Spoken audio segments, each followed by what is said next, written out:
About 120 personnel department staff prepared meals, donated money, or both. The hope is other workplaces will take similar actions to help their homeless neighbors. Ever consider a career helping the homeless? As Gil Reyes reports, more than 1,000 positions have opened and employers need to fill them. Luck may be changing for job seekers searching for careers helping homeless people find housing and services. I've been looking for a job for a few years now, and I don't know if it's my age or because I haven't worked since 2012, but I'm not getting any response. The good news is more than 1,200 positions have opened up. Groups like the LA Housing Services Authority are hiring. They're at LA Trade Tech College looking for talent. You've got every kind of job. You've got jobs with these organizations as accountants who have to handle the funding. You've got social worker jobs. You've got food distribution jobs. You've got housing counselor jobs. It runs the gamut. We need all of these jobs filled to tackle this issue. Many of these positions opened with passage of Measure H, the bond measure to fund more services for the 58,000 unsheltered people living in LA County. Another employer is the LA Centers for Alcohol and Drug Abuse. This is probably the best job fair that we've ever had, with actual potential job seekers that are really eager to start the workforce. The job fair has ended, but the hiring continues. Log on to lahsa.org/jobs for a list of paid positions still available. I'm Gil Reyes for LA This Week. Well, don't be discouraged if you haven't landed anything yet. You're encouraged to keep applying. A new beginning for dozens of formerly homeless residents in the Valley. The new Fiesta apartments are just part of a long-term solution to fight homelessness. Anna Marcos takes us there. A festive housewarming in North Hollywood as the Fiesta Apartments open for business, providing 49 homes to formerly homeless residents. Not long ago, Joseph Montoya lived under a bridge with his brother. I was homeless for 15 years in the streets. Me and my brother, we lived everywhere from houses to empty houses to under bridges. We lived in a bridge. Now I have a place of my own. I do have a key to open the door, you know. Fiesta Apartments are the latest supportive housing project built with Prop HHH funds, which provide money to build 10,000 new units for the homeless in the next 10 years. The site was once the home of an old motel and later a homeless shelter. We envision providing ease of access to medical care, and we envision providing people with a permanent home. The new Fiesta Apartments is that home. To end homelessness, we need to go beyond providing beds for one night and beyond providing the bare minimum. What we need is long-term and thoughtful strategic solutions to put housing first. This is going to be a campus. This is going to be a community. And this is the way to do it. City Council members have all signed on to Plan 222, a pledge to build at least 222 homeless units in each of their council districts over the next few years with Prop HHH money. We all need to do our share. Every single neighborhood needs to help and solve the solution of homelessness. This neighborhood just came up with 49 new solutions. I'm Anna Marcos for LA This Week. Most people want more supportive housing to help LA's homeless, but oftentimes not in their neighborhood. One community used to feel that way until a compromise with the city was reached. Gil Reyes has details.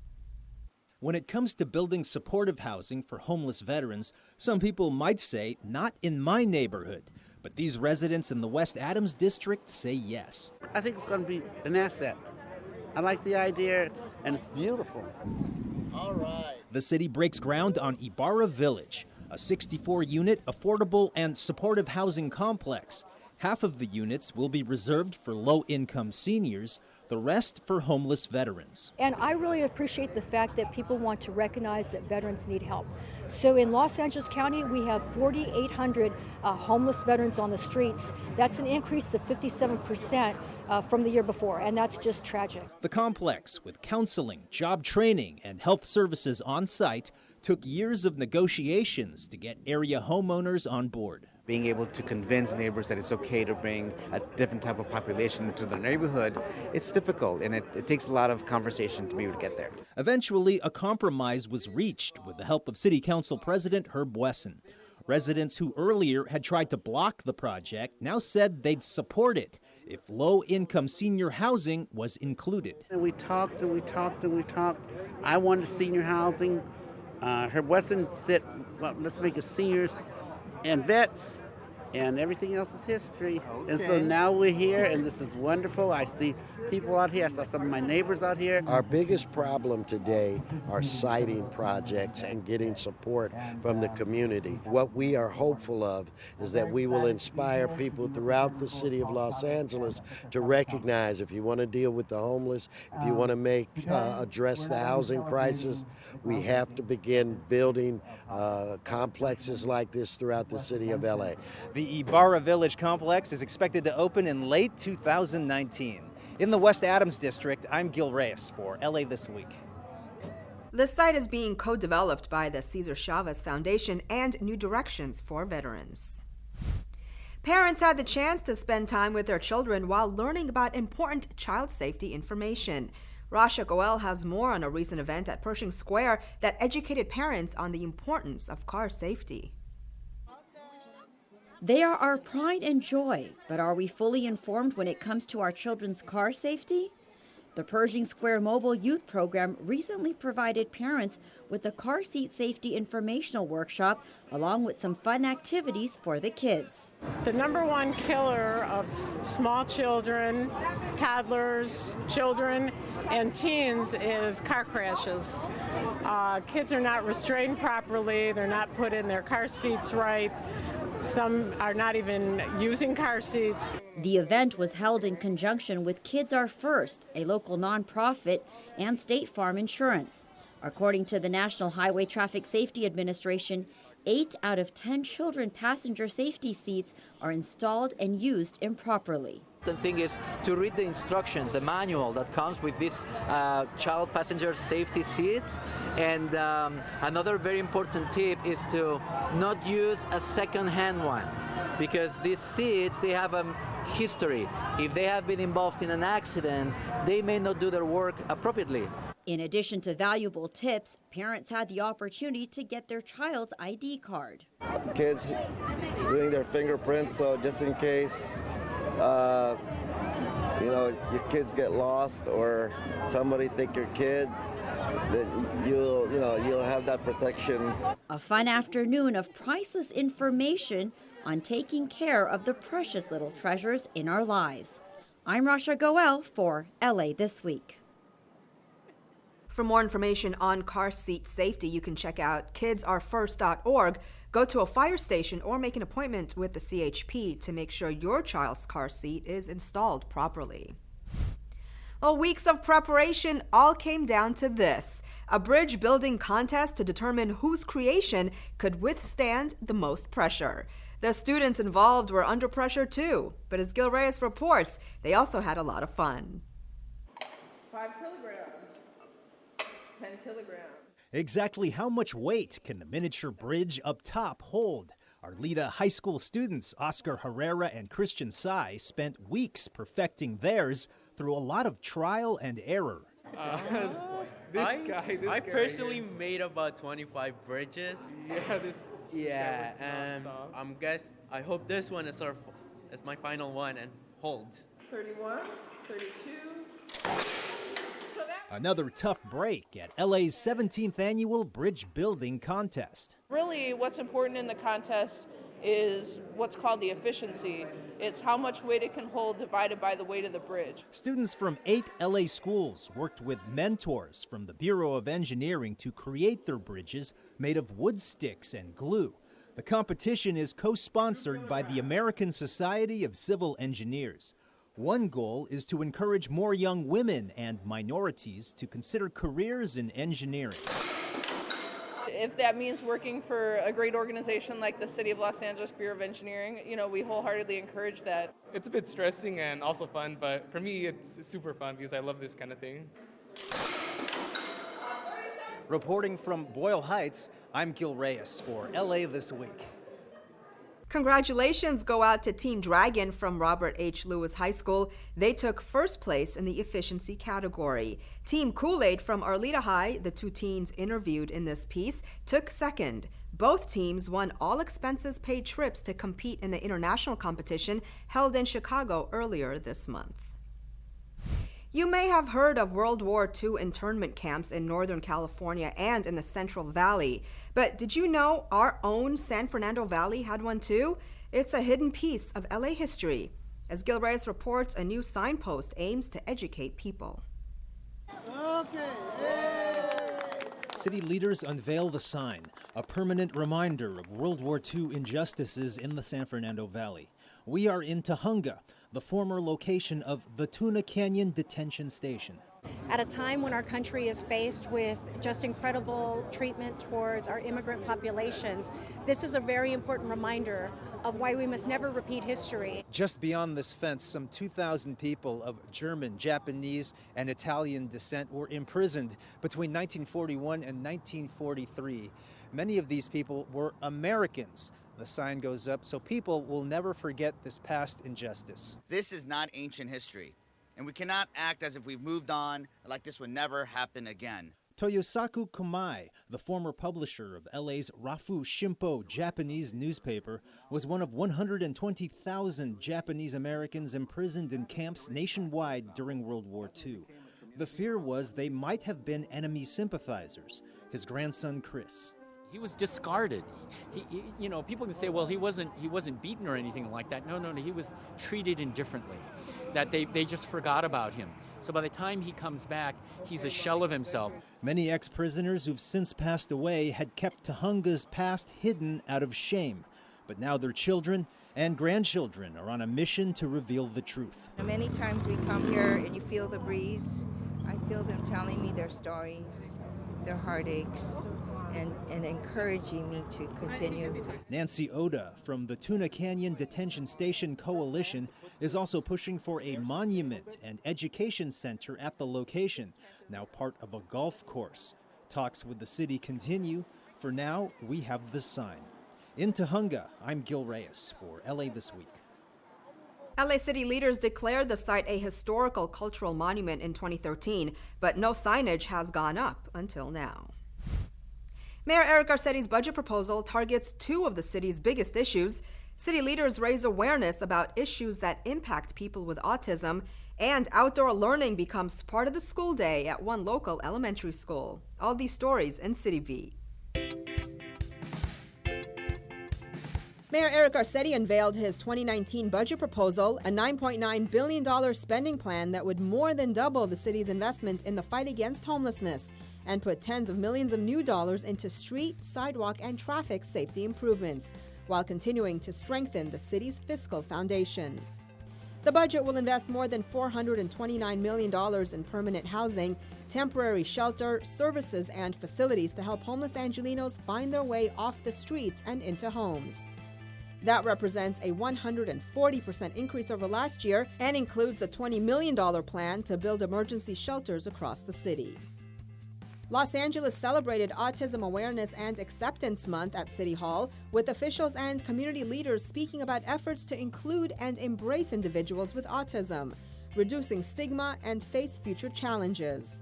The estimated 60,000 people with autism who live in LA face both opportunities and challenges as they interact with our community. Officials say the city must not only celebrate these Angelenos, it must also address the many barriers autistic people and their families endure and the need to accommodate and support them. All individuals impacted by autism deserve a life of inclusion, self-determination, opportunity, and to achieve the highest quality of life possible. Kids at Malabar Street Elementary celebrated the opening of their new outdoor learning center. Councilmember Jose Huizar and LAUSD officials held a ribbon cutting for the new green space, which includes bench seating, a walking path, and drought-resistant plants. Several unused bungalows on campus were removed to make room for the learning center. The idea for the outdoor center came from parents who fundraised, and the city pitched in to help. We need to provide them more green, more areas for them to run around in the grass, trees. That helps the environment, helps with health, and it also just makes them feel more comfortable. makes them feel more focused on their learning, which is why they're here in the first place. An ambitious plan to refurbish walking paths around Little Tokyo has community members excited. Gil Reyes reports on what's in store for one of downtown's most touristy areas. If you already love shopping, eating, and sightseeing in downtown's Little Tokyo, just wait till these street enhancements are finished. On Los Angeles Street, through Toyomiya Take, down Azusa Street, over to Francis Hashimoto Plaza, through Japanese Village Plaza, over to the Japanese American National Museum. Area stakeholders and Councilman Jose Huizar kick off $5.3 million worth of improvements. Coming to Little Tokyo, several new crosswalks, 22,000 square feet of sidewalk repairs, and 50 new curb ramps. Making it more accessible and friendly to pedestrians and connecting to the rest of downtown LA. An extended pedestrian walkway will finally connect the Japanese American National Museum to the Go for Broke World War II monument. And you know that slip lane on 2nd Street and Alameda? Well, that's going away. Look for public art instead, for a more pleasant stroll through one of downtown's most leisurely neighborhoods. In Little Tokyo, I'm Gil Reyes for LA This Week. Also coming are more than 100 new trees, 2 new traffic signals, and 56 streetlights for more visible nighttime strolls in between all that shopping, dining, and playing. Well, come out and celebrate Cinco de Mayo in the city. Sink your teeth into some of the best tacos LA has to offer and do your part to make sure everyone is counted in the next census. All this in this week's Things to Do. Cinco de Mayo weekend is a celebration of Mexico's surprise victory over the French forces in Puebla, Mexico in 1862.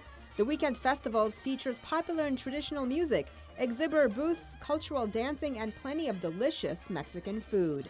The events take place at El Pueblo de Los Angeles Historical Monument May 5th and 6th from 11 a.m. to 9 p.m. Taco fans, listen up. The 9th annual Taco Madness Festival kicks into high gear, serving up some of the best and tastiest tacos in town. DJs will have you on your feet while you watch artists bring their creative vision to life. It all takes place Saturday, May 5th from 6 p.m. to 12 at La Plaza de Cultura y Artes. Help come up with solutions to make sure everyone gets counted during the 2020 census, especially hard-to-reach populations. Participants will be asked to design creative solutions, technological or otherwise, to make the 2020 census survey more accessible and engaging, especially for those that will be hard to survey, including immigrants, racial and ethnic communities, children 0 to 5 years, renters, college students, individuals with limited English proficiency, and people living in poverty. Some solutions may include mobile apps, outreach toolkits, easy-to-understand informational material, multi-language translated material, easy-to-navigate website or digital tools.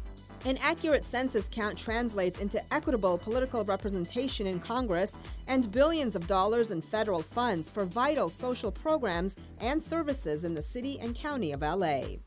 The Census 2020 Hackathon takes place Sunday, May 6th from 9 a.m. to 6 p.m. at the Los Angeles Public Library, located at 630 West 5th Street.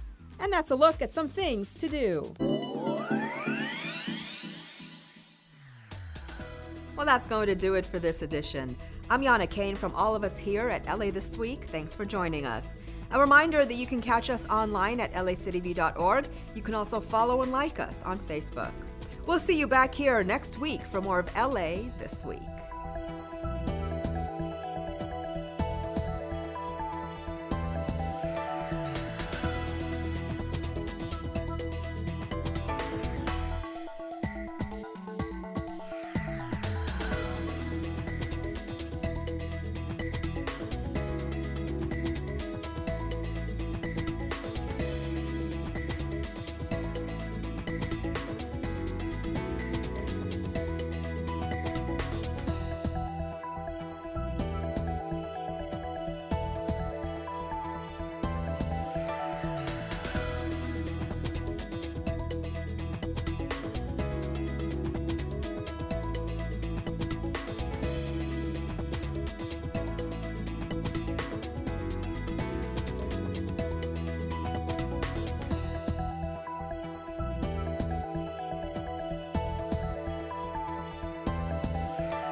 me this way.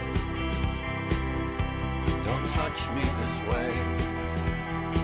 When a physical encounter occurs between man and machine, the machine always wins. Please, don't lose. Obey all the rules of the road.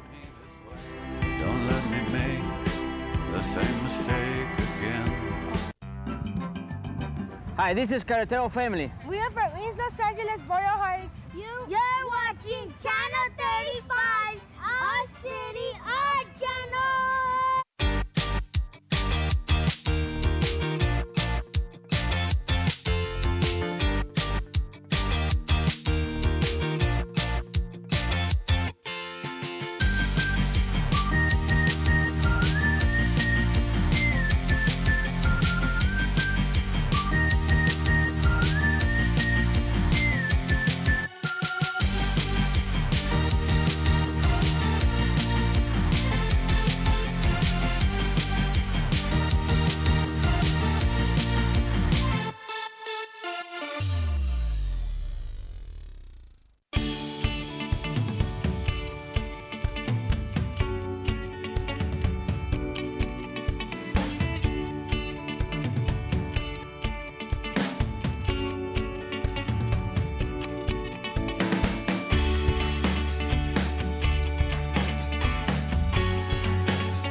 Good morning, good morning. It is Friday, May 4th. If everybody would please find a seat, take your seat.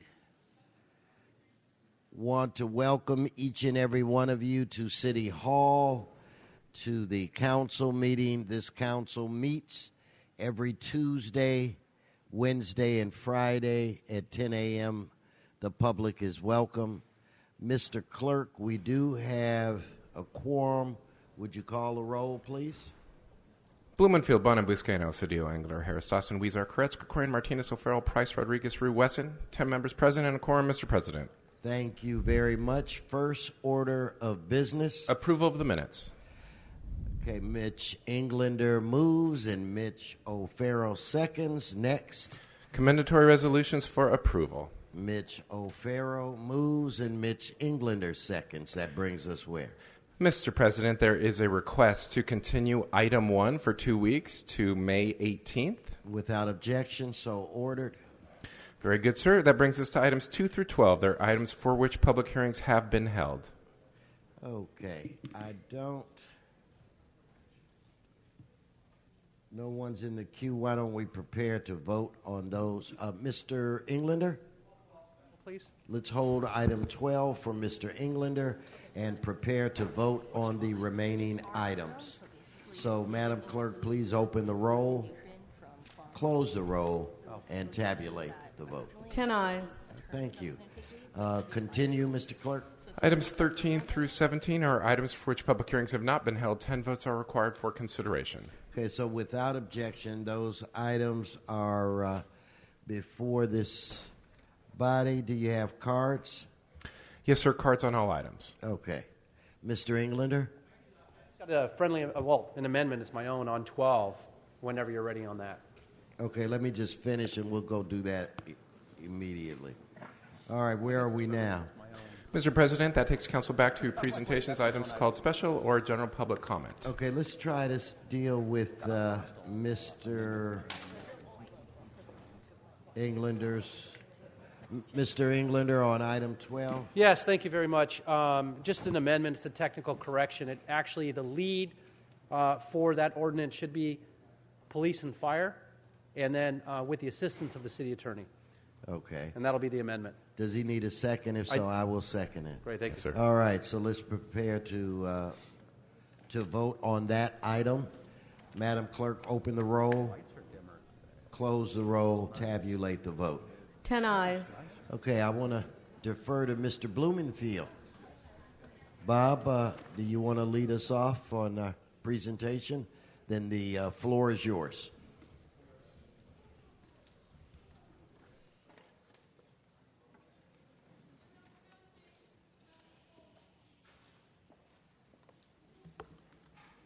Paul, you want to come up as well? Actually, we're going to get started before we say anything with the Ellis Island Band is going to perform to bring us in. Let's hear it. Maybe we can step out of the way. I would think. Yeah.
Thank you. Gracias, gracias. I have something prepared here. Way down.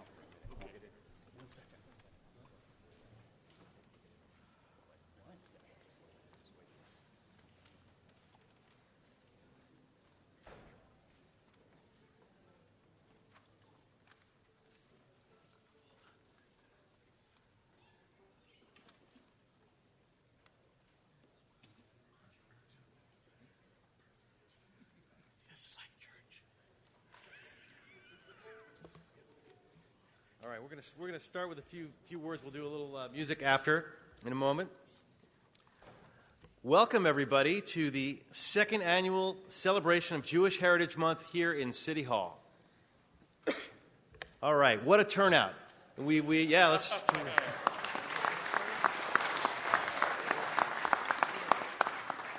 It's kind of like a Jewish mariachi band to get us started, you know. Mexi Jews. Yes, Mexi Jews and klezmer, the whole thing. Mayor knows about that. Well, I'm thrilled to kick this off. Joining me, we've got our mayor, our city attorney, the controller, colleagues on the council, Mitch Englander, Paul Koretz, Paul Krikorian, and David Rue. And, of course, we have the Consul General of Israel is here. Yes, we've got a great group. Hold on one second. Miss McAllister, the last warning. Last warning. We're not going to have anybody disrupt this. So I'm just telling all of you, you're being warned. If I have to respond again, you'll be asked to leave. So sorry, Mr. Blumenfield. Please continue. No problem. It's a happy day of celebration.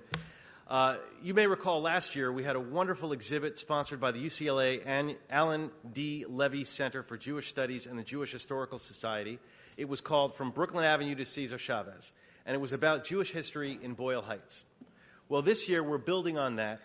And once again, both UCLA and the Jewish Historical Society are sponsoring an exhibit. And the exhibit is up the entire month of May, and it's right across from the controller's office. I'm sure Ron sees it every day when he walks out of his office. And the theme this year is 150 years of Jewish cultural heritage in Los Angeles. So please see it. We've got docent tours today from 11:15 to 1. And I want to make sure I thank both Carolyn Luce of UCLA and Stephen Sass of the Jewish Historical Society for all of their work and their respective staffs on bringing this important and wonderful exhibit to Los Angeles. So let's give them a big hand.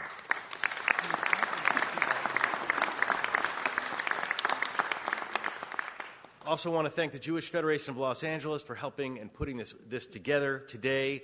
And just a little bit on this theme before we hear from everyone. In 1850, Morris Goodman made history as the first Jewish council member in Los Angeles. That long history of Jewish leaders in Los Angeles makes me proud to be here with fellow Jewish leaders in our great city.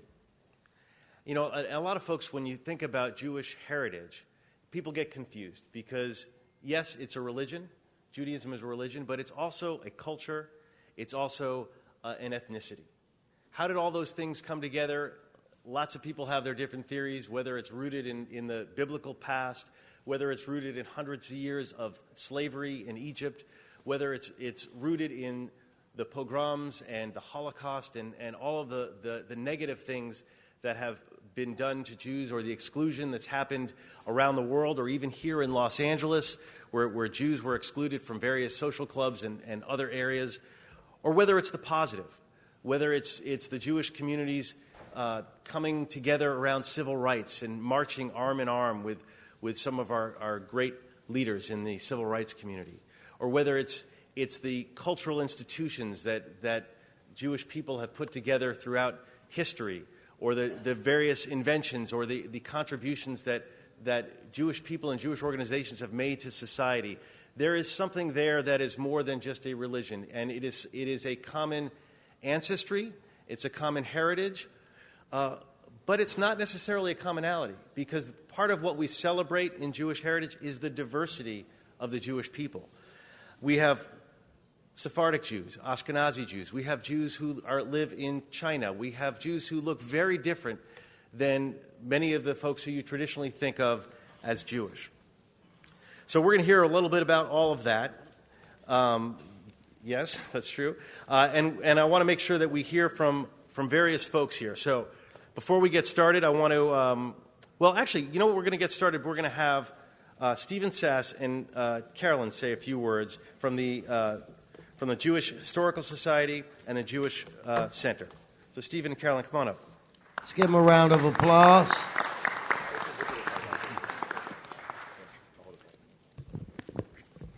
Thank you, Council Member Blumenfield, Mayor Garcetti, Controller Galperin, City Council members, and other distinguished guests. On behalf of the Jewish Historical Society of Southern California and the UCLA Alan D. Levy Center for Jewish Studies, thank you for gathering together this morning to kick off Jewish Heritage Month.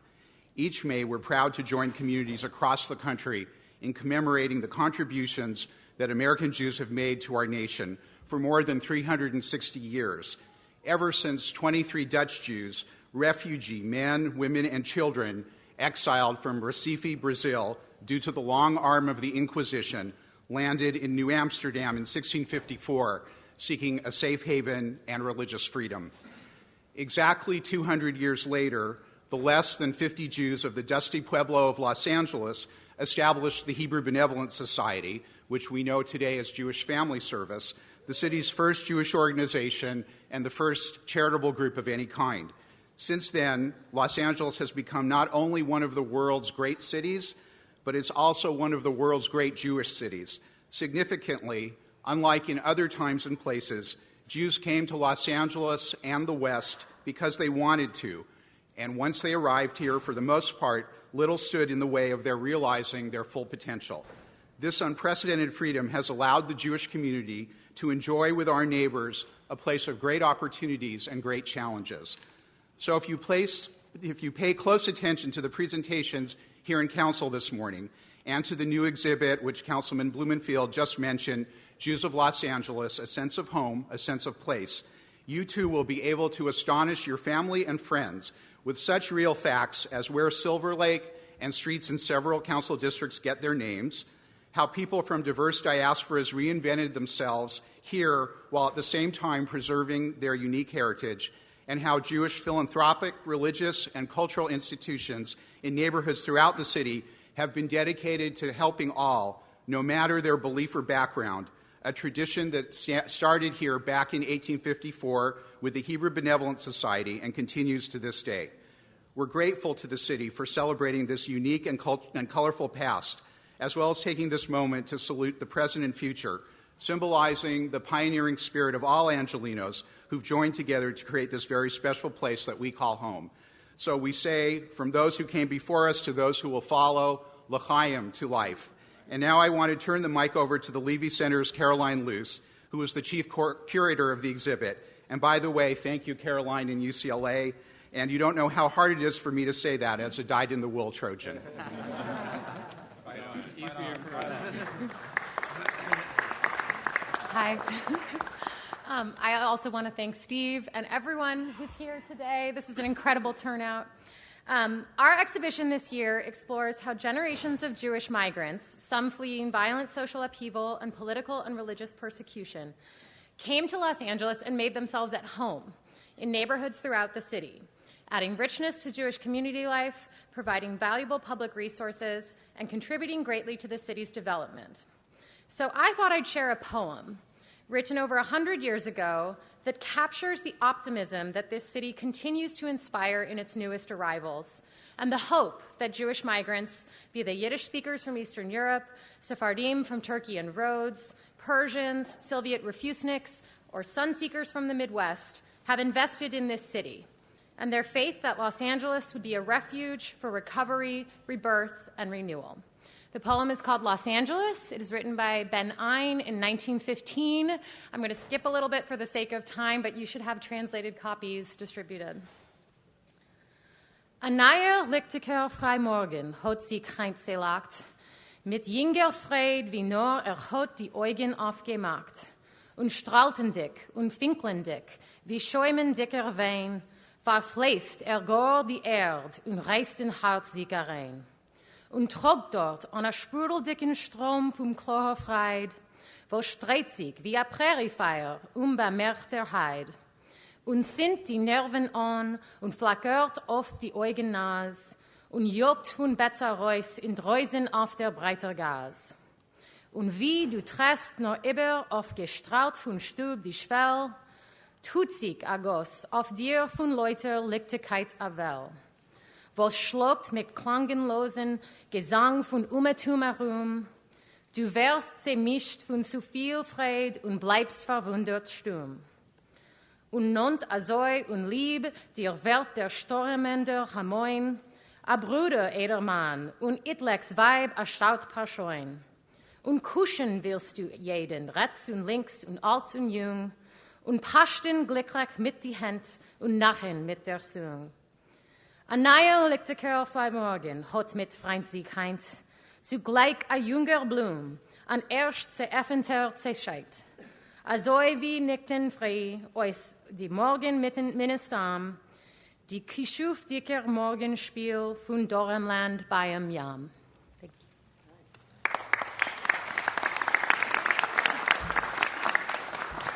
I think I heard the word strudel in there, and I got hungry.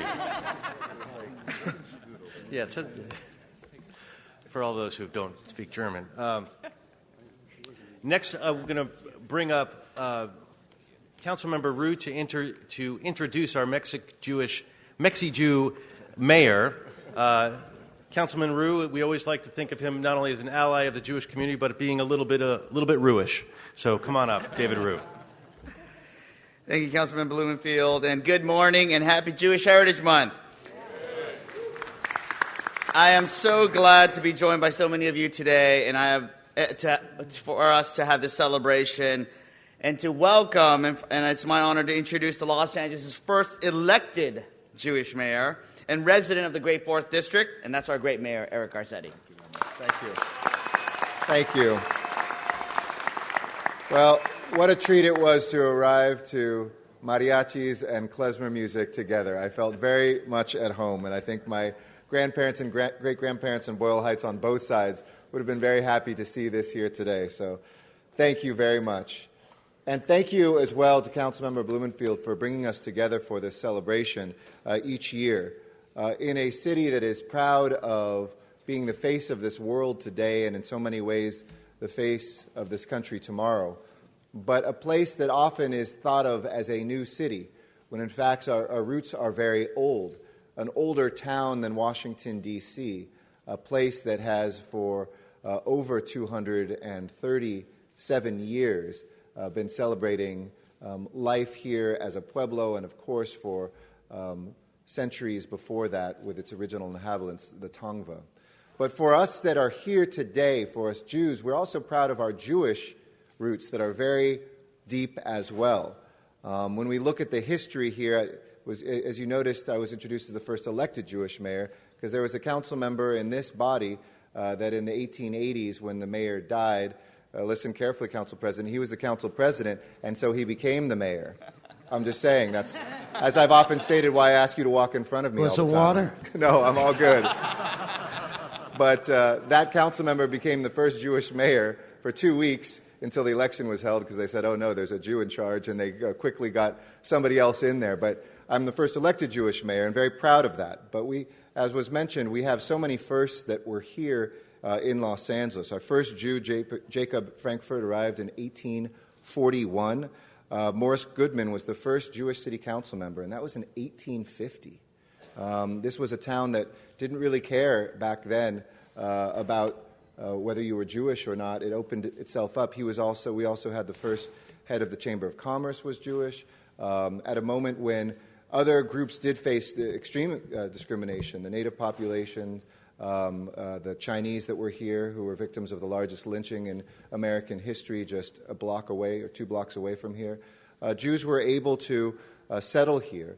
Every time you go across from Tom Gilmore's place, the Farmers and Merchants Bank, started by Isaiah Hellman, who would later go on to help found Wells Fargo. We could sure use him again now. And folks who came together here. The first Jewish cemetery was where Chavez Ravine was later. And so as we integrated this city, it was a really important part of our history as well. I want to thank the council members who have been a part of making this a new tradition, and for each and every one of us, too, to celebrate the closeness that we have with Jewish people around the world, and to have Sam Grundwig, our great consul general here from Israel. We want to celebrate his leadership and thank him for the ties that we feel oceans away. This is now the largest Israeli city outside of Israel as well. But the philanthropy that was mentioned, the first charitable society that was founded here, the work that has been done over the years in the political area. When I came here, I think there were 6 or 7 members of the city council that were Jewish. All 3 of the citywide elected officials are Jewish right now. We definitely believe in service to this town and we believe that that is part of what enriches and makes Los Angeles great. So wishing everybody a very happy Jewish Heritage Month. Go have your favorite corned beef or pastrami. We have better delis now, and don't take the mayor's word for it, than New York. The book on delis that came out 2 years ago said LA now has the best delis in America. And we celebrate proudly, I don't know, I'm sure some people would say Brent's, others might say Langer's, but wherever you go, others might say Cantor's. You can't go wrong in Los Angeles. So here's to a great celebration. Little arts, already we have a fight between 4 elected officials right here. But all of us do celebrate those ties. Thank this city for what it has given our families, and look forward to continuing the sense of responsibility that we have here in Los Angeles to always pay that back. Happy Jewish Heritage Month. Thank you. Well said. Well said, Mr. Mayor. Thank you, Mr. Mayor. Before we hear from some of our other speakers, we're going to have a musical interlude. Check, 1, 2. Gracias.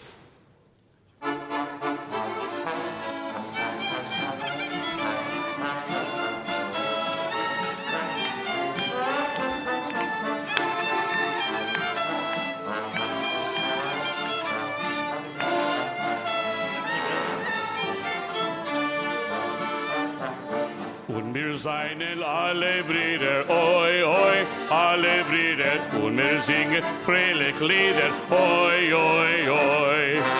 Und wir hatten in einem, oi, oi, sich in einem, als Chesed nicht zu keinem, oi, oi, oi. Everybody!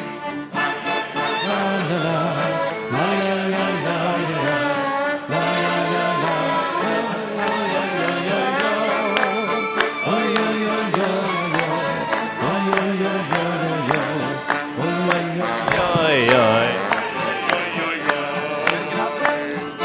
어두운 세상 밝혀가는 우리 자유 찾아 빛을 찾아 같이 가는 이 길에 고난에 찬 역사 가진 우리 형제 되어 이 세상을 한마음으로 비추리 랄랄랄랄랄라 랄랄랄랄라 랄랄랄랄라 랄랄랄랄라 랄랄랄랄라 랄랄랄랄라 랄랄랄랄라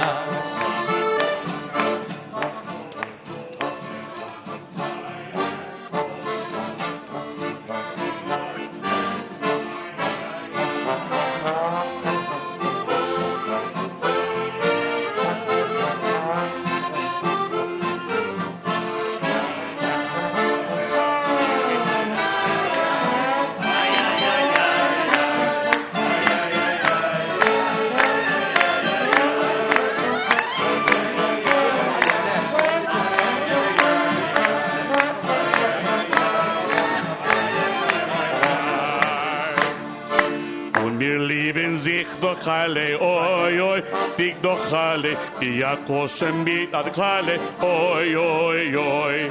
Und wir seien den fröhlich munter, oi, oi, fröhlich munter, singen Lieder, tanzen unter, oi, oi, oi. One more time! Oi, oi, oi, oi, oi, oi. Oi, oi, oi, oi. Oi, oi, oi, oi, oi, oi, oi, oi, oi. Oi, oi, oi, oi, oi, oi. Oi, oi, oi, oi, oi, oi. Oi, oi, oi, oi. Oi, oi, oi, oi, oi.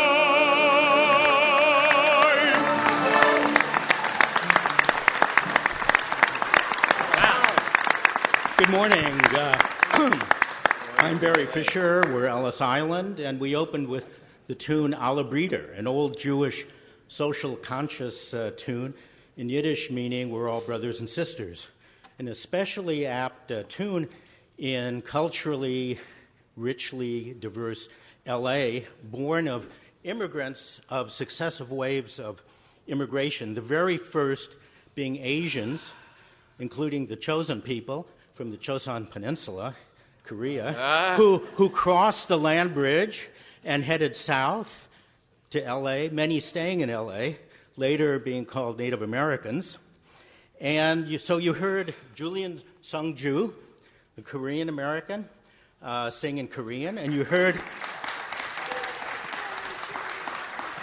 Adam Ramirez, a Latino with some Jewish roots, sing in Spanish, as LA was, part of Mexico. And also in Yiddish, recognizing LA Jewish roots, the Spanish and Yiddish speaker Moishe Goodman, who you heard about in 1850, who became a city councilman just after statehood. And not mentioned was a Yiddish-speaking police chief, not so many years later, Emil Harris. We should remember Emil Harris. And but many, many years before an elected mayor, as was pointed out, 163 years. And I might point out that we had one little rehearsal of what we're playing for you today, and it was for the mayor's father, who was sitting next to us at a table at Marvin Zeidler, a certain man of restaurants, 90th birthday. So Gil was there and heard this stuff first. You're much better looking, though. We're going to do one more tune, this time adding themes of freedom and liberation to brotherhood and sisterhood. So, first of all, today is May 4, the May 4 Movement Day, which not so many of you maybe know about, but it's celebrated all over Asia as the day, May 4, 1919, that kicked off an anti-colonialism movement in Asia that's still celebrated today. And of course, tomorrow is Cinco de Mayo, speaking of Mexican independence, that's connected to the tune we're now going to do, that's particularly honoring of Sam Drebin, who not too many of you remember. But Sam lived the last part of his life in L.A. He's buried in L.A. And when he died in the 20s, it was national and international news because before he came to L.A., he fought side by side with Pancho Villa in the Mexican Revolution. And he was a colonel, and he was a member of the most inner core of Pancho Villa's group called Los Dorados. Today, you might find it on a plate, but it also means the golden ones, and that's what Sam Drebin was. So Sam, it's told, sang the following Mexican Revolution tune in Yiddish on horseback, which we can't do. We can do the Yiddish part, and because after crossing the land bridge, the Asians who came over and some stayed in L.A. and became Native Americans moved on to Mexico, later being called Aztecs, and their descendants fought with Sam Drebin and Pancho Villa. So we're going to include a tip of the hat to Native Mexicans by some more Korean in this great tune. So we're going to begin with Leo Chaliapov. Well, hold on first. Let the Chicano speak a minute. Hold on. So it's totally an honor for myself, my friend Rufino, to be here in the chambers or City Hall. Mayor Garcetti. Years ago, I played when I was 5 years old and studying the violin. I came here and played for Tom Brady up in his office, and it's wonderful. As a second-generation Angelino, it's great to be here, of having Sephardic Jew roots also, and being Native American. And, I look around here and I see all these different faces and different colors and just different looking people. And that's what I love about LA, being born here, the sanctuary city that we all know it to be, Don't back down. I love it. And as a man, who is, I'm ex-Jewish. I'm an American Mexican of Jewish and Cherokee descent, and that's what I love about it. And also having a son who's transgender. It's amazing to me, and you guys cannot forget how diverse we are, and that's why I love LA. Thank you very much. Thank you, Adam. So I was just going to introduce Leo Chaliapov. Russian. He's gonna start with what? No, just wait a second. He's going to start with a improvisational Jewish-style doina from Eastern Europe, which maybe is the way it was done on horseback. I don't know. But Leo came from Russia, and he is one of the many beneficiaries of the work of former LA City Councilman Zev Yaroslavsky on behalf of Russian Jews. He came here as part of the help from Zev Yaroslavsky. So, Mr. Leo. Want me to move this?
Traigo mi 45 con sus 4 cargadores y traigo 50 balas.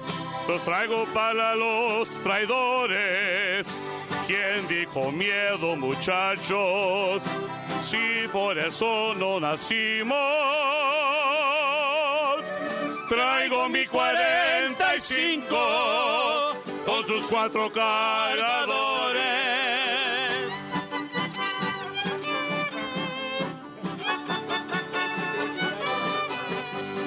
나의 맛은 제벨트 위험 있는다 속지마 하얀 행운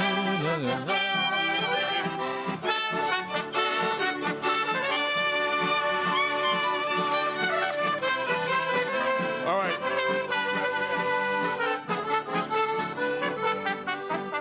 Ik kom niet mijn veen van versig. Die voeten keulen ogeloren. Die pythonen zijn en kräftig. Die verräter zu tonsoren. Verret mot moje kvere. Allt mäller oif begäre.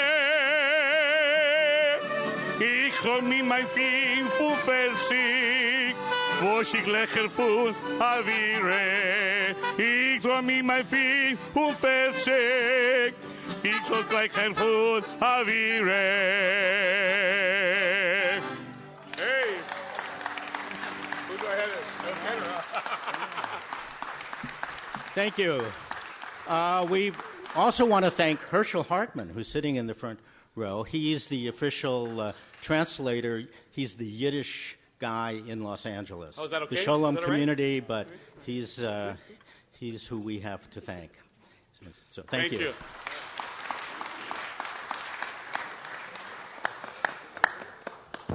Great. Well, let's give it up again for the Ellis Island Band.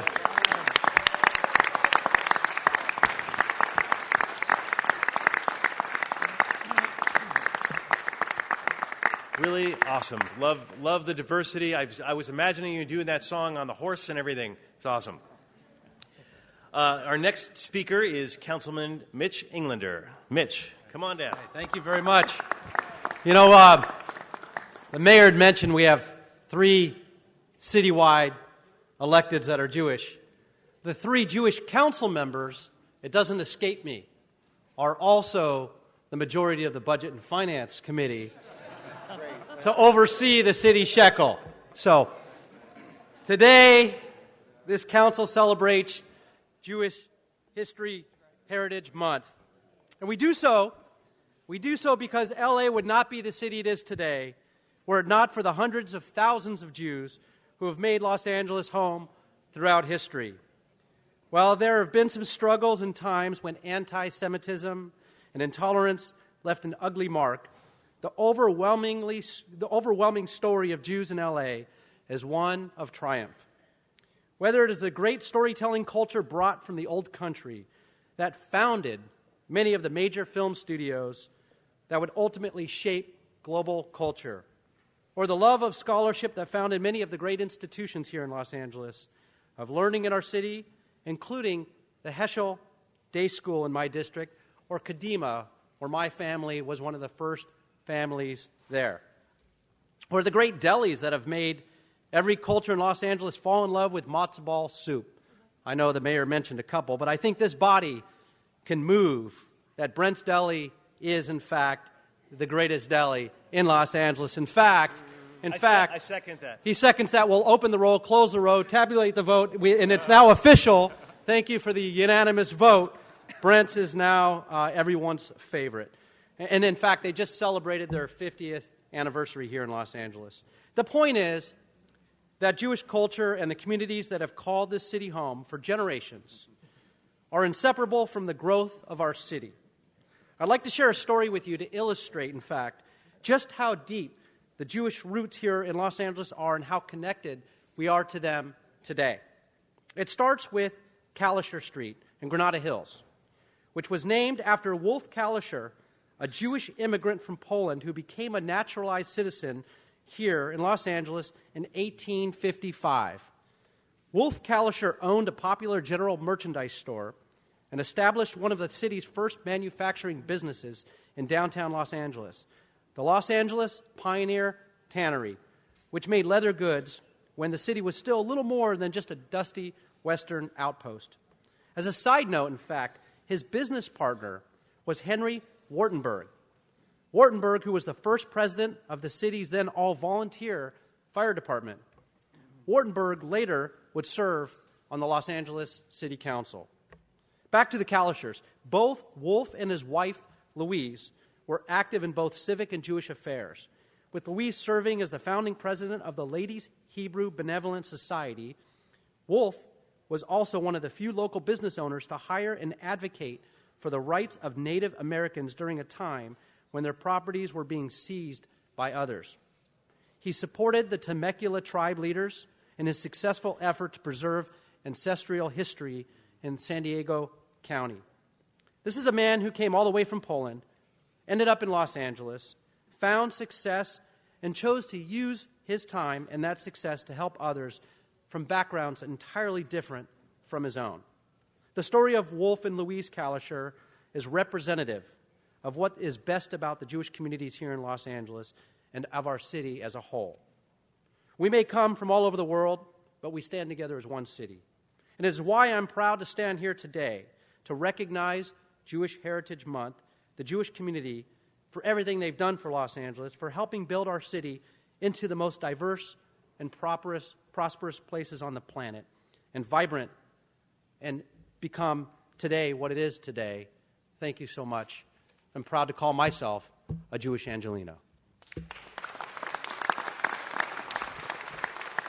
Thank you, Mitch. Next, we have Councilmember Paul Koretz.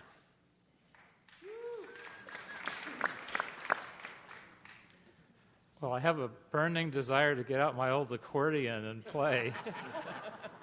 Those guys were really great. Do it. Monica and I will have to do that sometime. Control that desire, Paul. just control it. Well, I used to be pretty good, but 40 years later, I suspect not. And just for the record, Cantor's is certainly the most famous deli in the city of Los Angeles, and I would say the best as well. So it's definitely not a unanimous vote. Not a unanimous vote. Now, this is an important event because, as was said, Judaism is not just a religion. It's a heritage, it's a legacy, it's a fabric made up of many, many threads that together heredity, community, history, and spirituality weave together. But it isn't a spirituality based on pure faith. It's also based on asking questions. And when we ask questions about the quality of the world and society around us, we look inward to decide what our responsibility is to that community. I based my life and my career as a public servant on the Jewish philosophy of tikkun olam, which is a concept defined by acts of kindness performed to perfect or repair the world. For many in the Jewish community, tikkun olam is closely woven with a drive for civic responsibility. It's important to recognize the many ways that Los Angeles Jews have historically woven community service into the fabric of our city. Now, in my district, we have a wealth of history. For example, when Rosalind Wyman was elected 5th District Council member in 1953 at age 22, not only did she become the youngest council member ever elected, but she was also only the second woman elected to the city council, following Estelle Lawton Lindsay, who was elected in 1915, but none since for almost 40 years after that. She was also the first Jewish council member elected in the 20th century. During her first campaign, she wore out 13 pairs of shoes going door to door throughout the 5th District and handed out bars of soap that on the soap said the slogan, let's clean up City Hall, which people have tried to run on that theme for many years since. The same passion she brought to bring the Dodgers from Brooklyn to Los Angeles, which she ran on as a campaign theme, and which I think was just pie in the sky when she ran on it, but she actually made it happen. She brought that same passion and continues to as a longtime Democratic Party leader and activist for the arts, social services, education, and health. And she was the first woman to head a major party's fundraising efforts and served as chair and CEO of the Democratic National Convention in 1984. And she's currently a member of the Los Angeles County Arts Commission.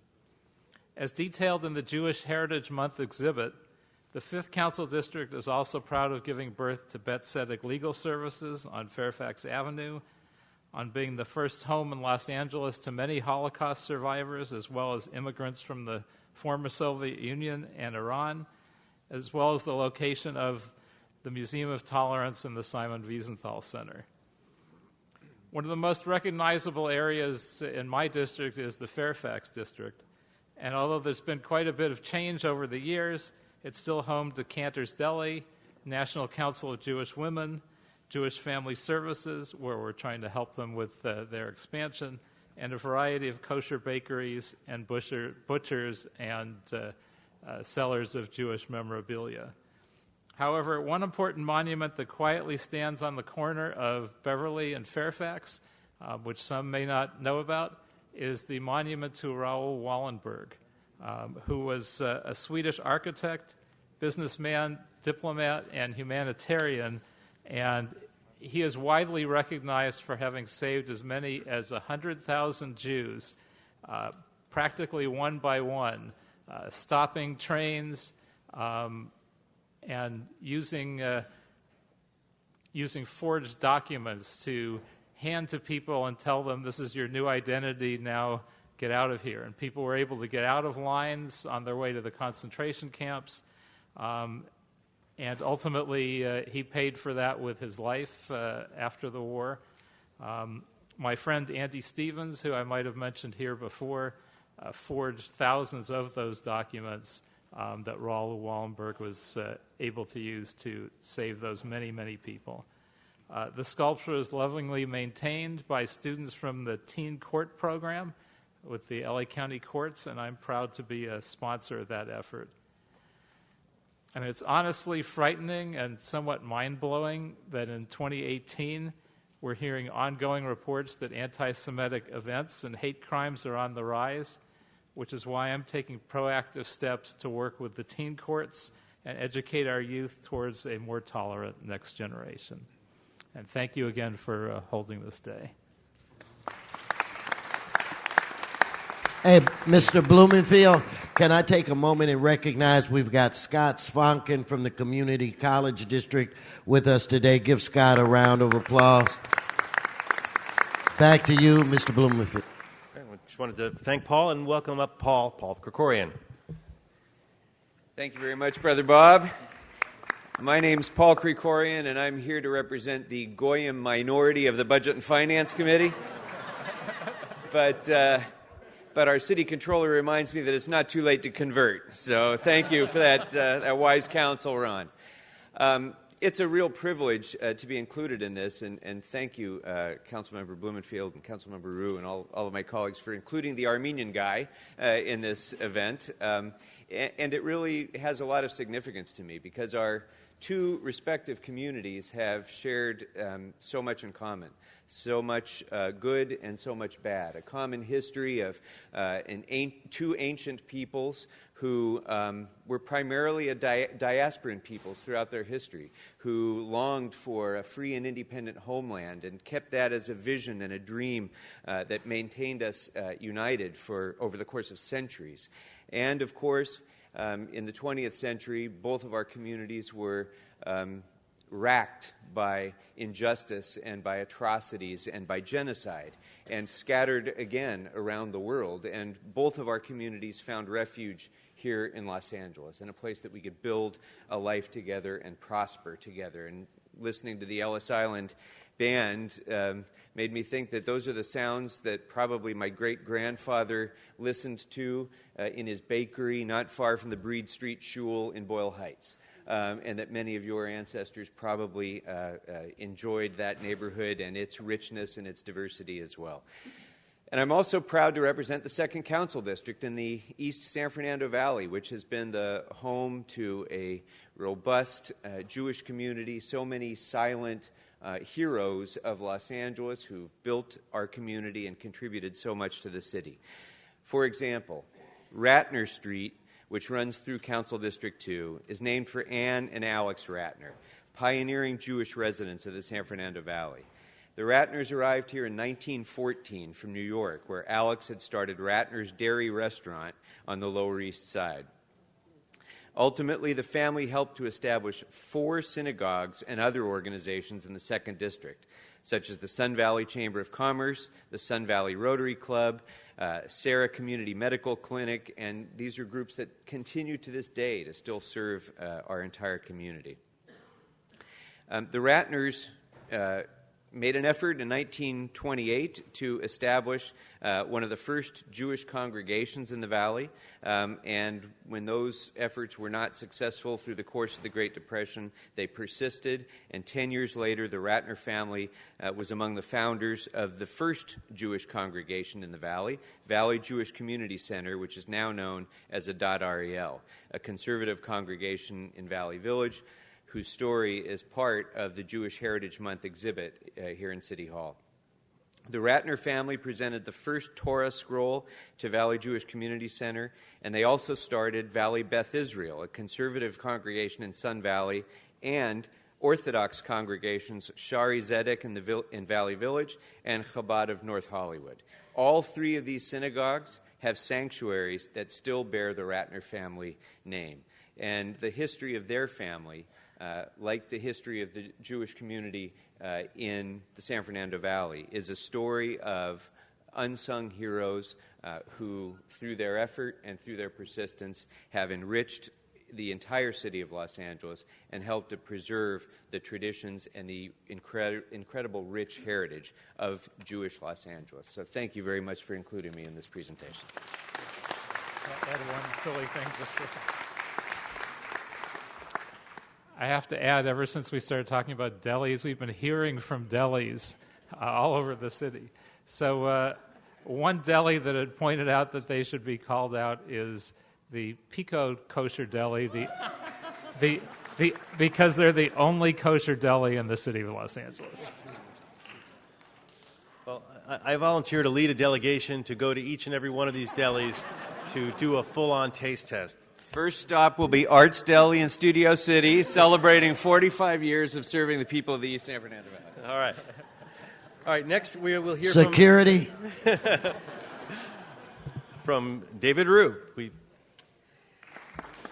Thank you, Councilmember Blumenfield. And I am so proud to co-host the 2nd Jewish Heritage Month celebration here in City Hall. But now, for many of you meeting me for the first time, it might come of a shock. But I'm not Jewish. But as my colleagues know, I am very Jewish. But in all seriousness, Los Angeles is home to the most diverse Jewish communities anywhere. And the diverse fabric of the Jewish Angelenos has over 600,000 people, and hundreds of Jewish organizations, including the Jewish Family Services and the Jewish Free Loan, which have both served Angelenos for over 100 years. Your businesses, your volunteerism, your resilience have been fundamental to the growth of this city. The story of Jewish Angelenos lives in the heart of the city's history, and that's why this event is called Klal. Klal is the Hebrew word for community with LA at its core. And that's why we celebrate today. Today is not a holiday, not a religion, but a community, a story of a people in Los Angeles. Jewish Angelenos have been council members, artists, business leaders, and they have helped neighborhoods and industries. During World War II, when the Nazi Party was recruiting in Los Angeles, it was the local Jewish Angeleno community that worked to combat anti-Semitism and foil plots of violence, and ultimately beat back the burgeoning Nazi movement. They did this without once firing a shot, but instead by using their minds and their long-standing civic relationships in the city. Silver Lake, A great community that I'm able to represent with Councilmember Mitch O'Farrell was not named for its beautiful reservoir that glows in the silver moon, but for Herman Silver, a member of the city's first Board of Water Commissioners, also a city council member and a Jewish Angelino. While serving as council president in 1990, Silver asked his colleagues if he could leave and attend Rosh Hashanah. He worshipped at what is now Wilshire Boulevard Temple, and then Councilmember Charles Hoover Tull then moved to wish Silver a Happy New Year, and according to public record, out of respect to the sentiment entertained by him and the Jewish people at large, the council adjourned until afternoon. It is in these moments that not only tell the story of Los Angeles, but the cultural bridges that build our city. And it is in celebrations like today that reminds us our diversity is not a challenge or an issue to be dealt with, but it is who we are. And as a Korean American who immigrated to the city, I and my community are personally inspired by the Jewish Angelino story. The story of our communities share a common thread and, in fact, a direct link. After the Jewish community built the garment district and then moved on, they sold their factories to Korean Americans, just coming up. When the Jewish communities then moved in, developed, and eventually moved out of the Wilshire Center, it was the Korean Americans who bought and further developed the stores and buildings to what is now Koreatown today. Jewish Angelinos were there to support the generation of immigrants, the next generation of immigrants like my family. And I'm so thankful to their resilience, their work, and their dedication to the city for making this a welcoming place for me and for millions of others who call Los Angeles home. Happy Jewish Heritage Month and Happy Jewish Angelino Day. Thank you.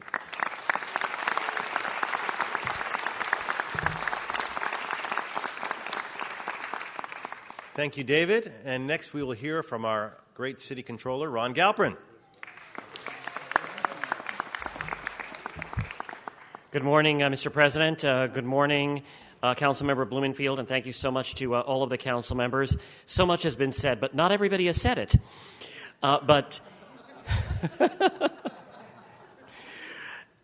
This is really a great opportunity to celebrate the cultural, the political, the economic, the social, the faith contributions of our Jewish community. And thank you so much to the Jewish Federation of LA, of course, to the Jewish Historical Society, to UCLA, and to so many others who made this happen.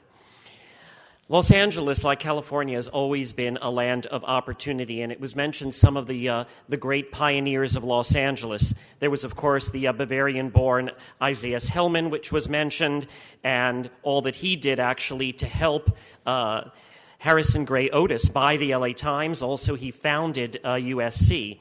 There was, of course, Joseph Newmark, who founded the Benevolent Society, but he was also a founder of the LA Public Library. There was Herman Silver, who was mentioned, but he was also a great anti-slavery crusader, that is. And, of course, there is the lake that is named after him.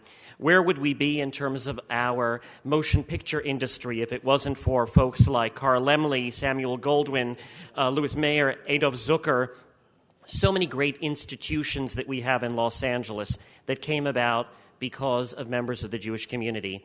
This was also a place, of course, that welcomed Holocaust survivors like my own father, people who escaped the lands from where they came, places of anti-Semitism, of pogroms, of genocide, and they came to find a place in Los Angeles where they could build a life.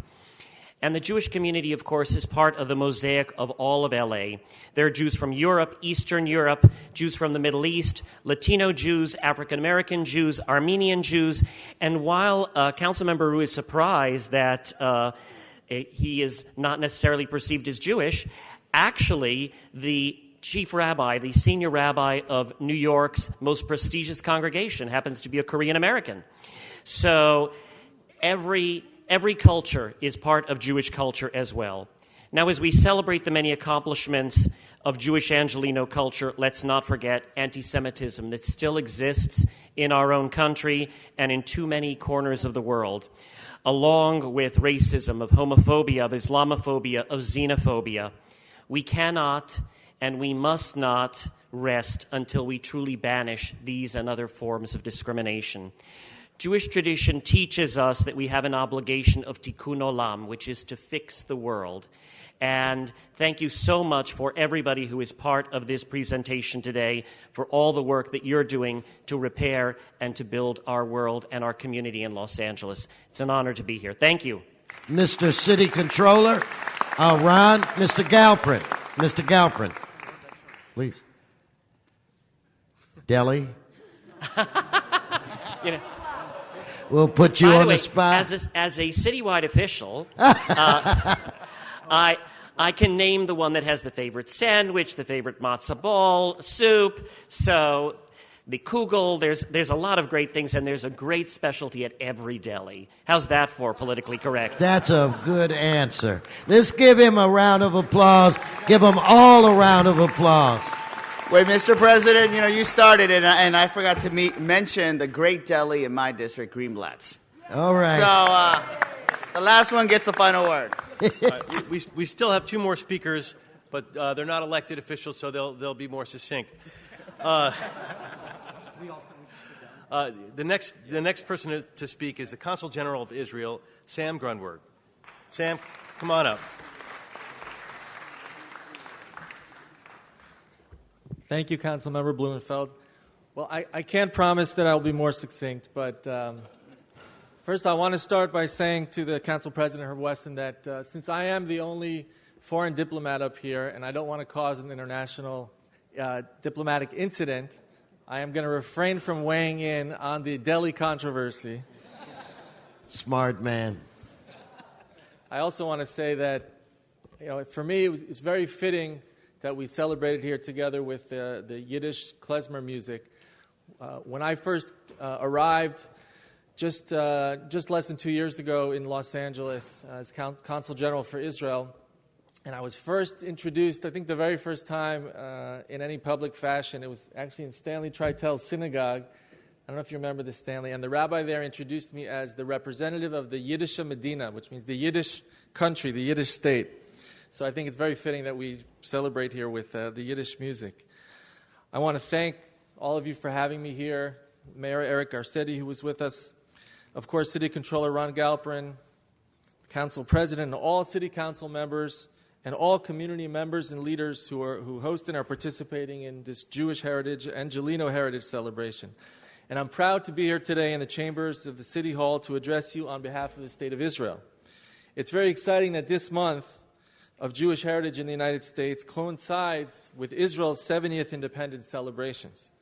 The City of Los Angeles has stood with the Jewish state of Israel through good times and challenging times.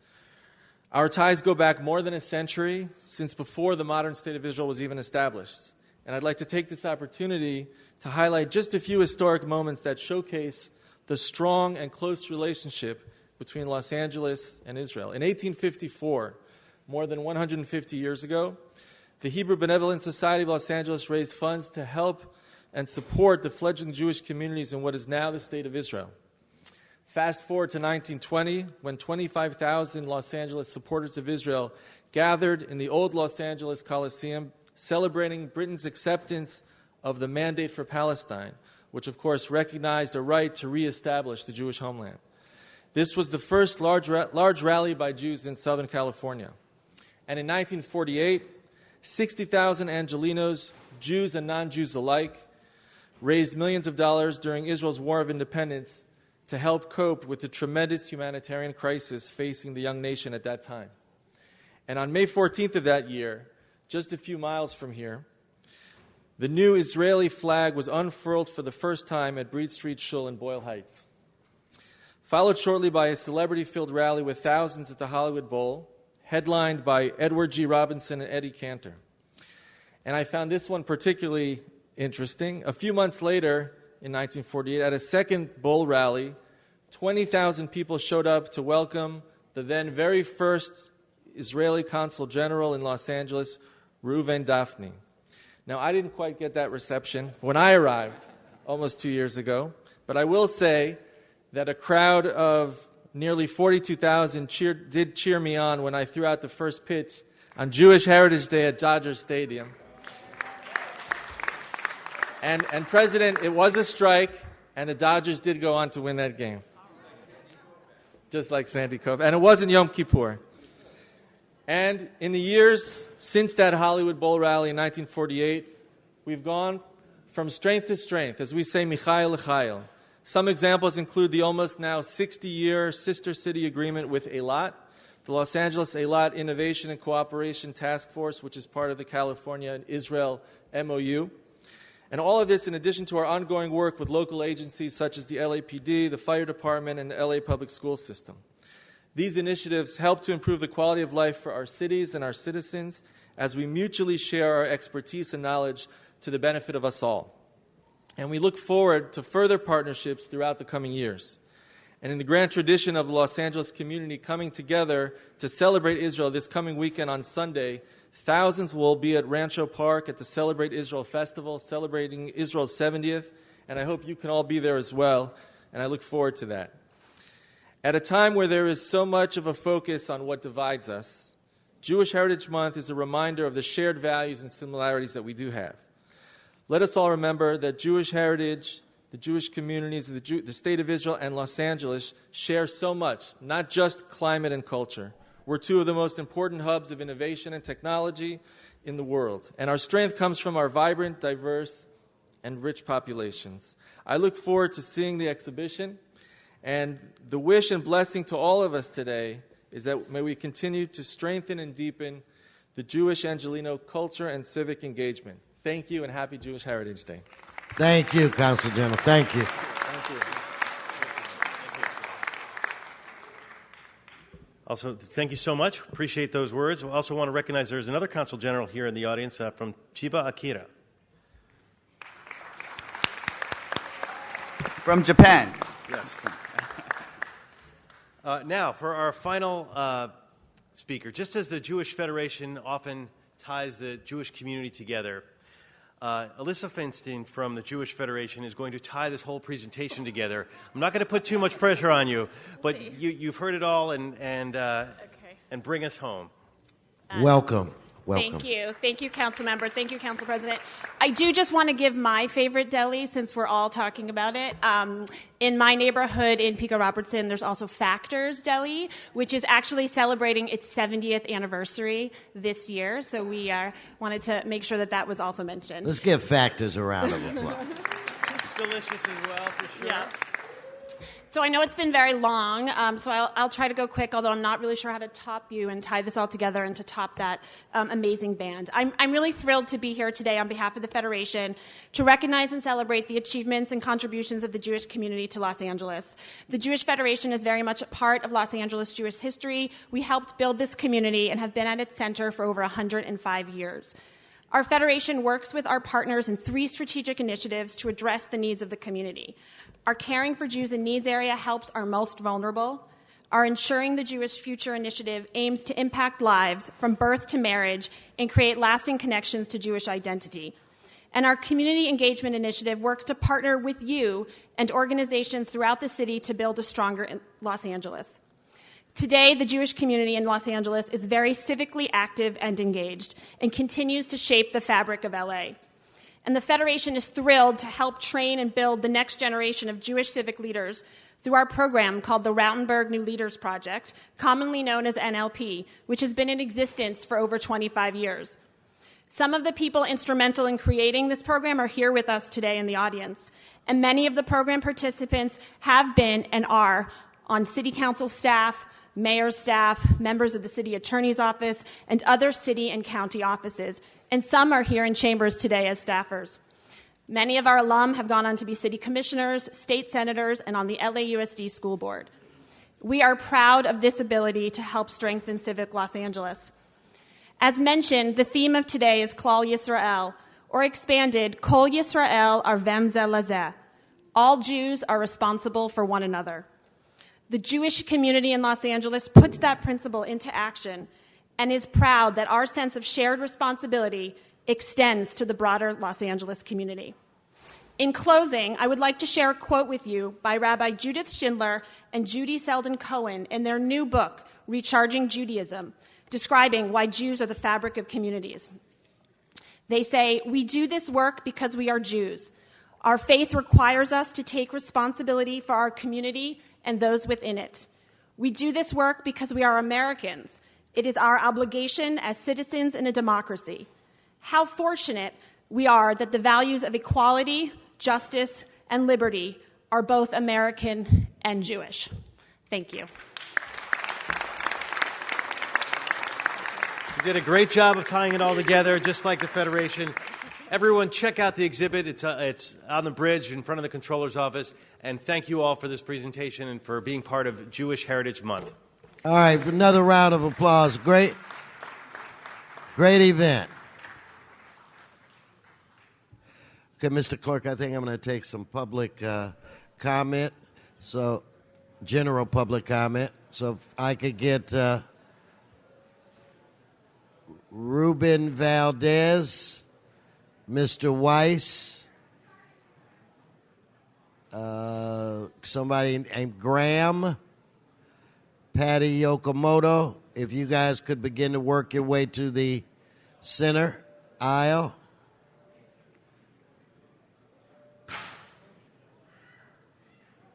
Please come forward. I'll get silence for you. Do we have Susan Hunter, Patty Yokomoto, Mr. Weiss? Come forward. Okay, now, shh. Mr. Weiss, the floor is yours. Okay, you know what? I've got Officer Dwyer. Okay, where do you want to go? Let me get through here. What do you need?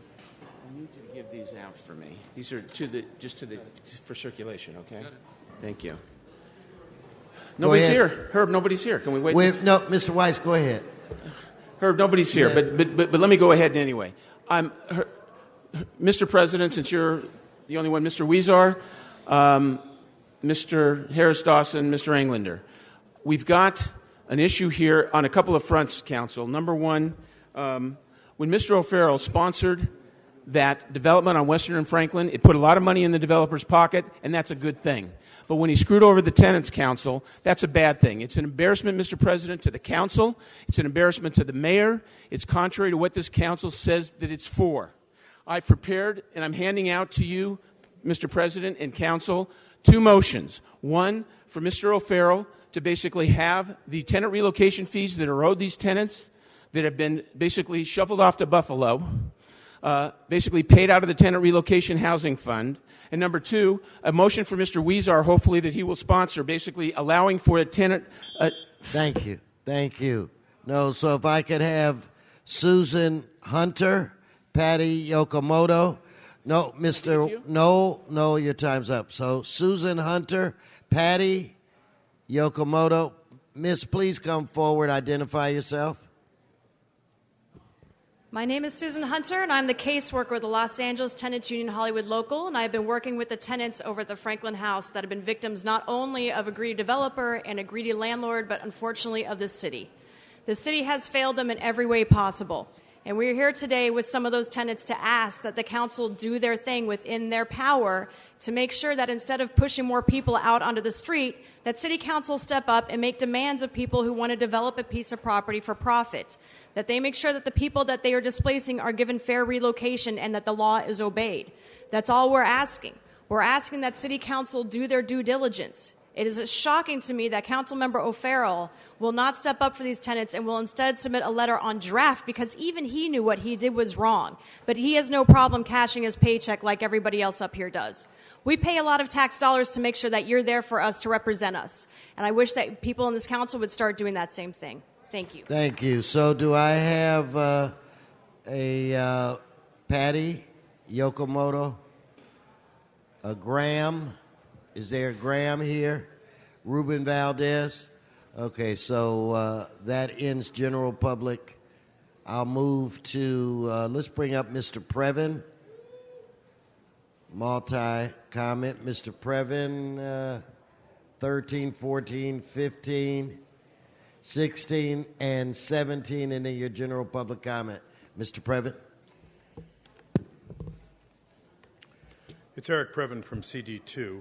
And item 14 is Krikorian and Mr. Koretz together are teaming up to look at some spots where we might, in CD2, so Koretz's people will like it, are looking at some spots to do shelter, storage, navigation, or other beneficial uses to address the homelessness crisis. Now, it's not a secret that it is Koretz who took one for the team by falsely alleging that there was a homeless fire in Skirball, and that's been running around in my neighborhood, CD2, which is on this agenda item. This is for CD2.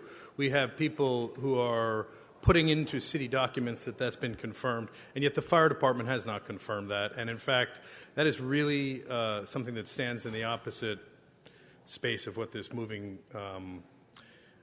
presentation earlier was about. Item number 15 is the pass-through payments. This is where CRA money, and there was a big article in the newspaper about how the leftover CRA money that could have been put to affordable housing use went into the general fund so that you could spend it on various presentations like this and others that are inappropriate when we have a hashtag national disgrace kind of a homeless crisis and lots of needs, the streets, and I was reading in some of the supplemental material there, the city attorney did do judgment obligation bonds in the past that cost us an enormous amount of money for our budget where we're struggling. We've got a $45 million cut and many other problems.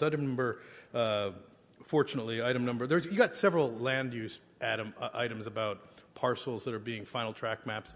They're all LLCs. I could only find a couple of them, so I'll out them. Dan Lamay, L-A-M-Y, and then Patricia Chu. But the third one, Sansui Holdings, LLC, there's nothing. Now, the New York Times did a very interesting article. You should look at it, because maybe Mike Fuhr could help make it so that LLCs have to disclose their members to do business with the city, because, they're not doing that. And he's busy fighting. He's the 351st lawsuit about opioid stuff. Now, opioids are a problem around the world, but not in our backyard as much as many other problems. We have a housing crisis here, sir, and I know you know that. You're going to tell me when I don't want to speak too long or speak too short.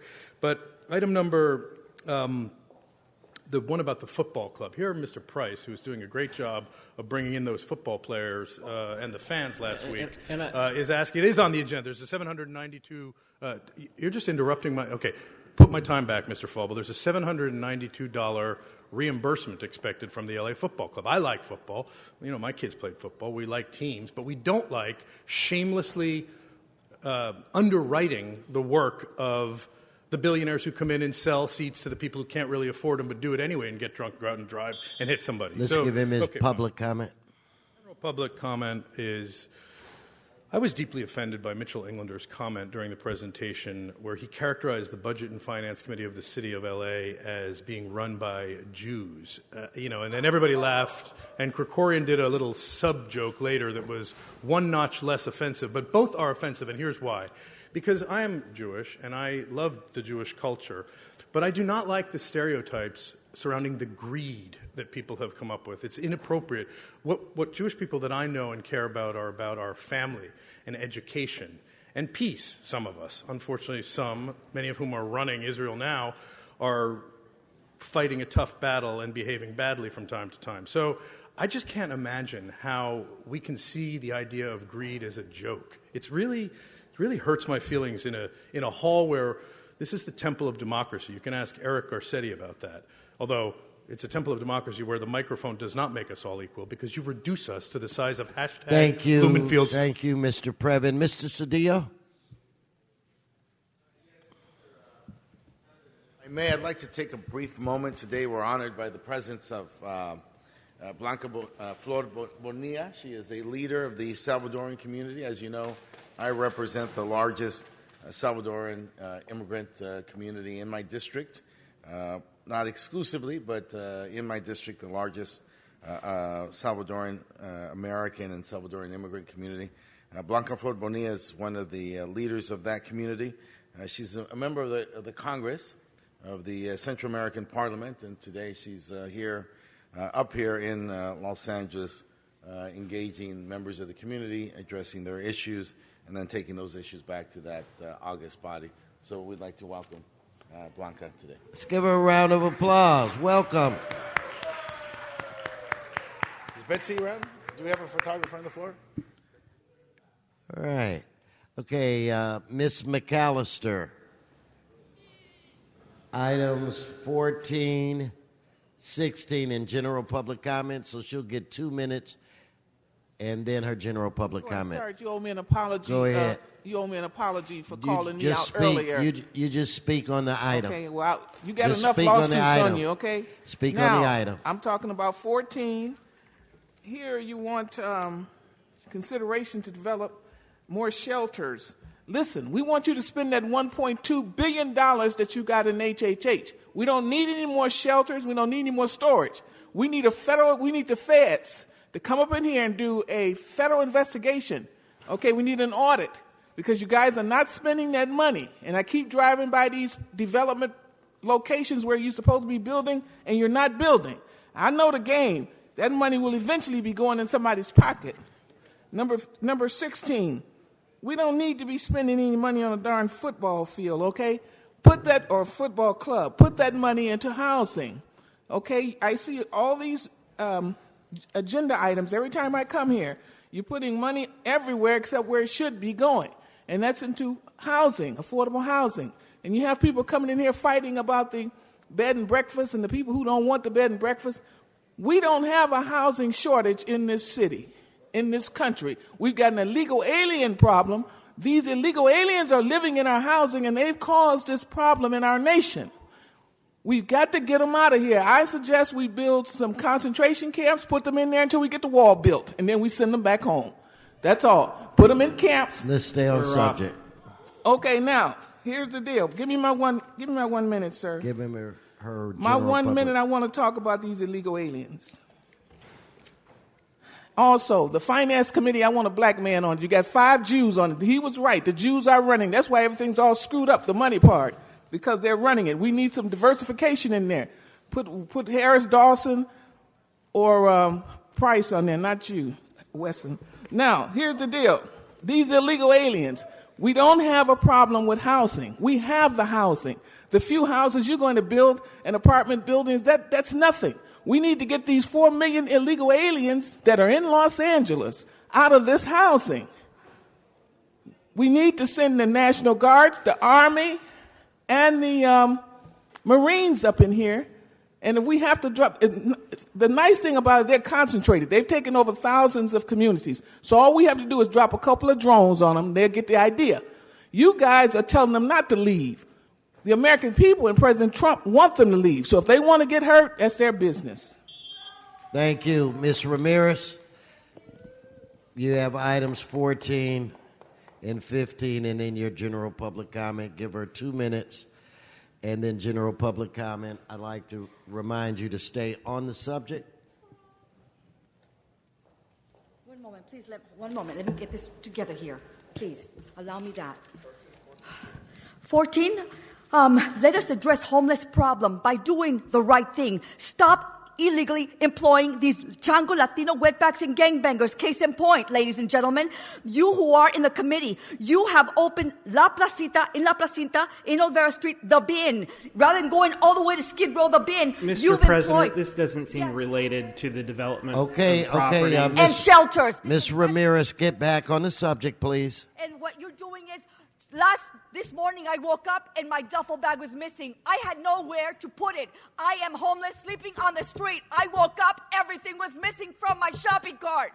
Where do I put it? Had I put it in the bin in La Placita, I would have my things today. But because You know they what, rummaged, Ms. Ramirez, why don't we give you your 1 minute so you can speak on any topic?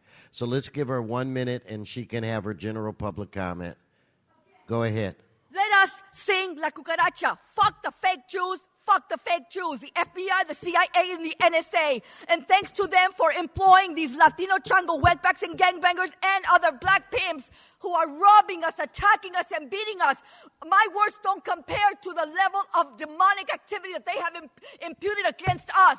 All night long, we are robbed, attacked, and beaten. I am robbed of everything. Why? Because I couldn't put it anywhere safe. Can you find me a safe place where I can put and sleep safely without these fucking wetbacks and fucking gangbangers who make it their life and activity all night long to hurt homeless single women? My white female friend who is homeless, she had her shoes stolen. So who is helping us? You have put us on the streets because you've gang stalked us. You sent your fucking henchmen establishment to check up on us and rob us and destroy our quality of life.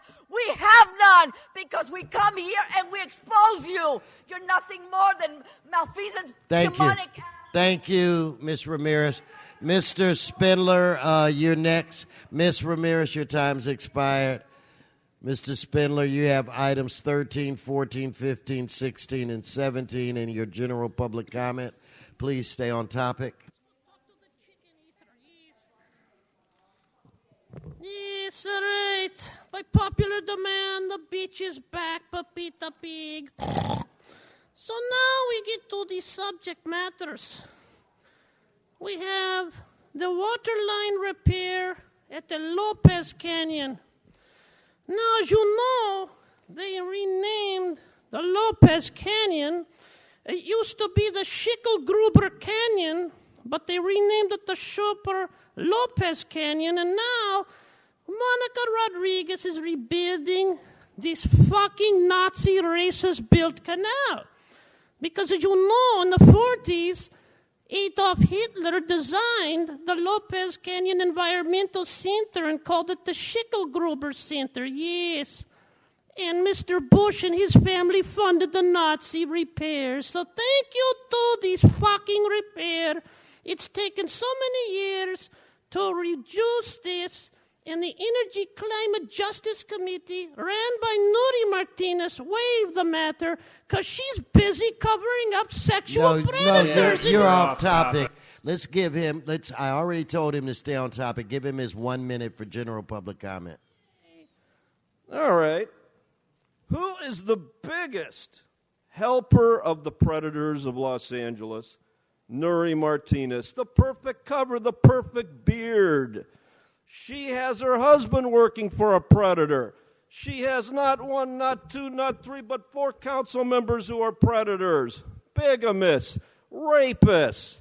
And then she goes around and funds nonprofits to do what? To help women?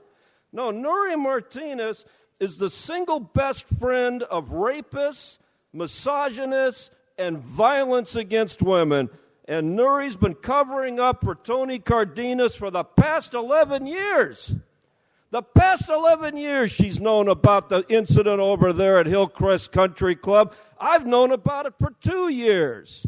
So, you know what? This city council is going to be liable for that fucking damage. Fuck the city council. Your Fuck time, you. your time is expired. Get away, Mr. Spindler. Your time is done. You know what, sergeants? His time is. Show him outside. You're disrupting the meeting. Mr. Spindler is disrupting. I want him removed from the chambers. Removed from the chambers. And he's continuing to disrupt. So let's, Mr. Herman, let's bring up Mr. Herman. What is Mr. Herman? Mr. Herman, I'm going to start moving your time. Yeah. You have items 13, 14, 15, 16, 17 in general public comment. Go ahead. Mr. Spindler's taking up your time, Mr. Herman. You better talk.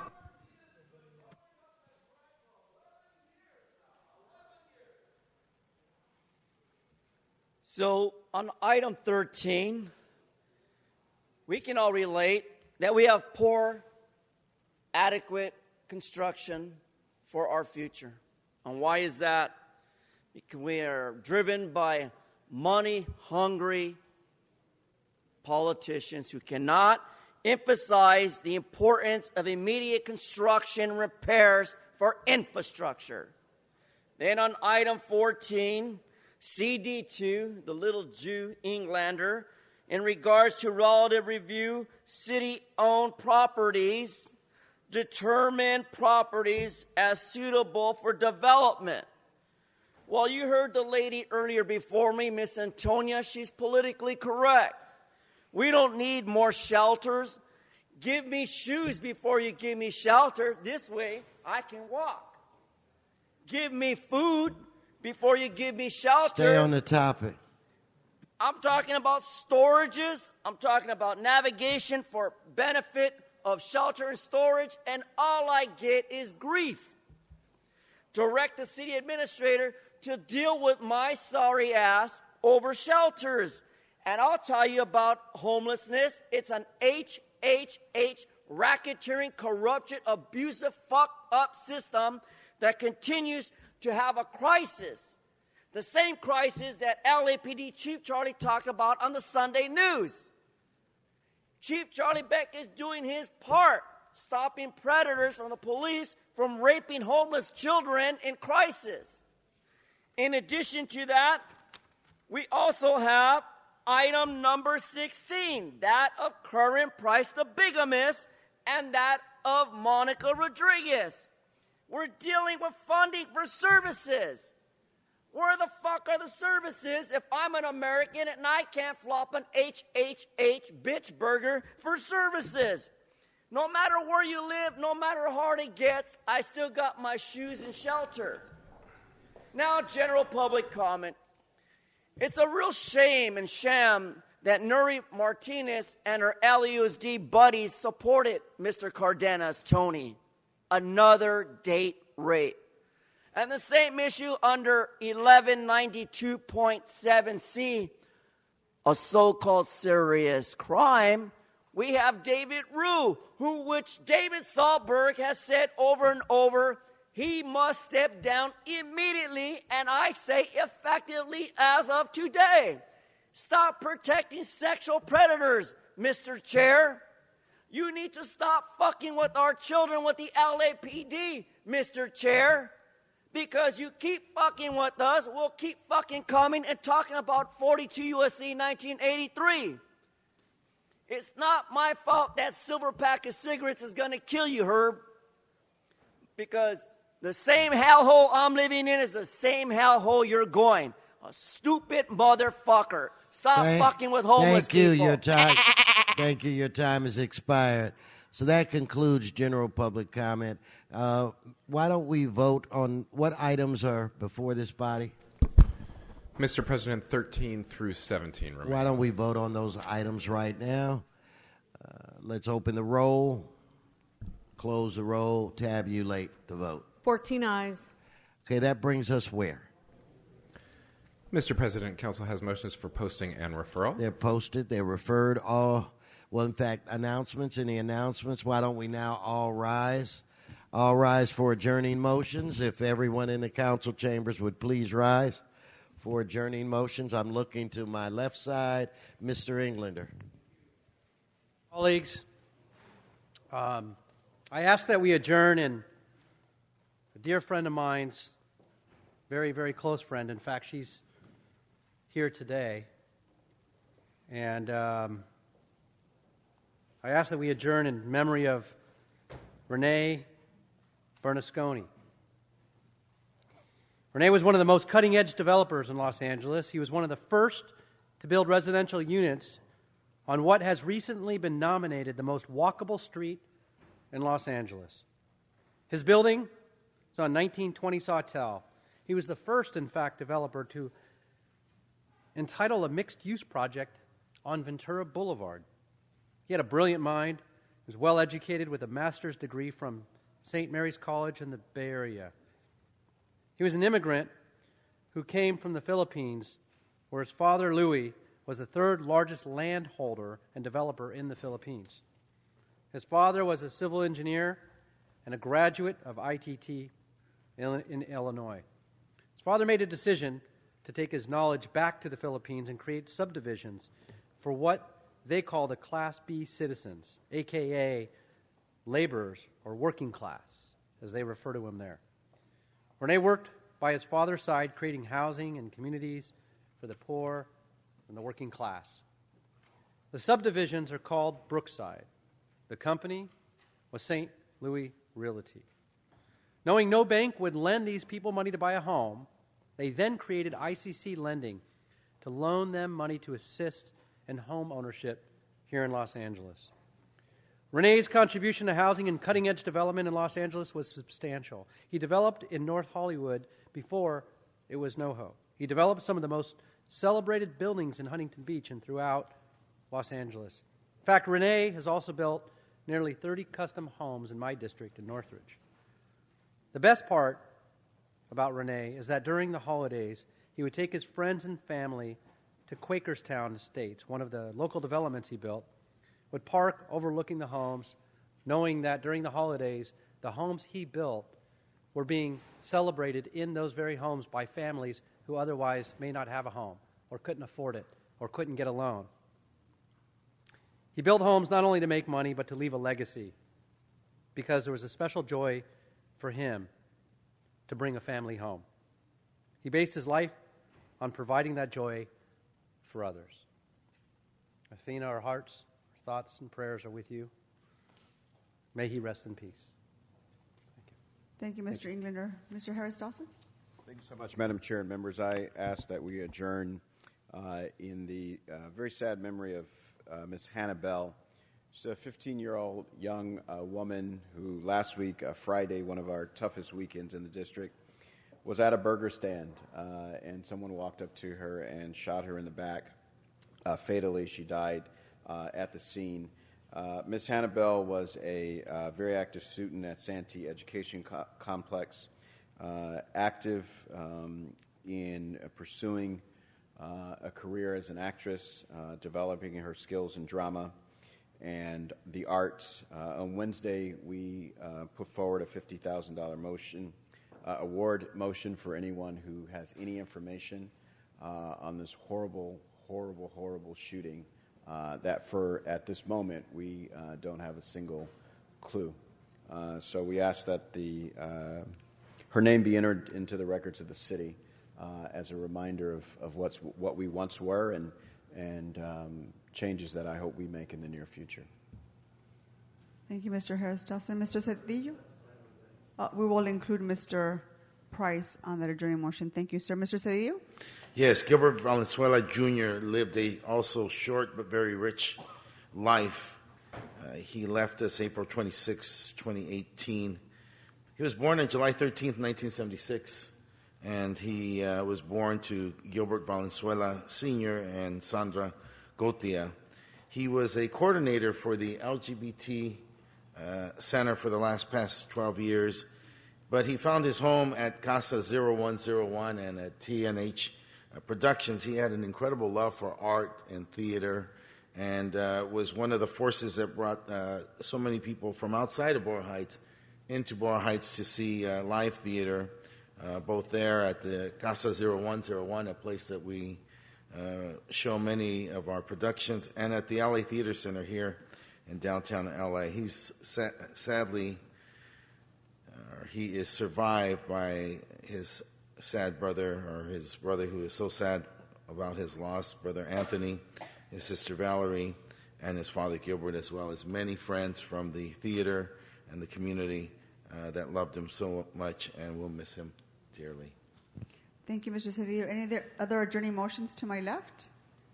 Any adjourning motions to my right? Seeing none, have a good weekend. Our meeting is adjourned. Thank you.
At Home Depot, within the distribution center, we have about 275 orange-blooded associates.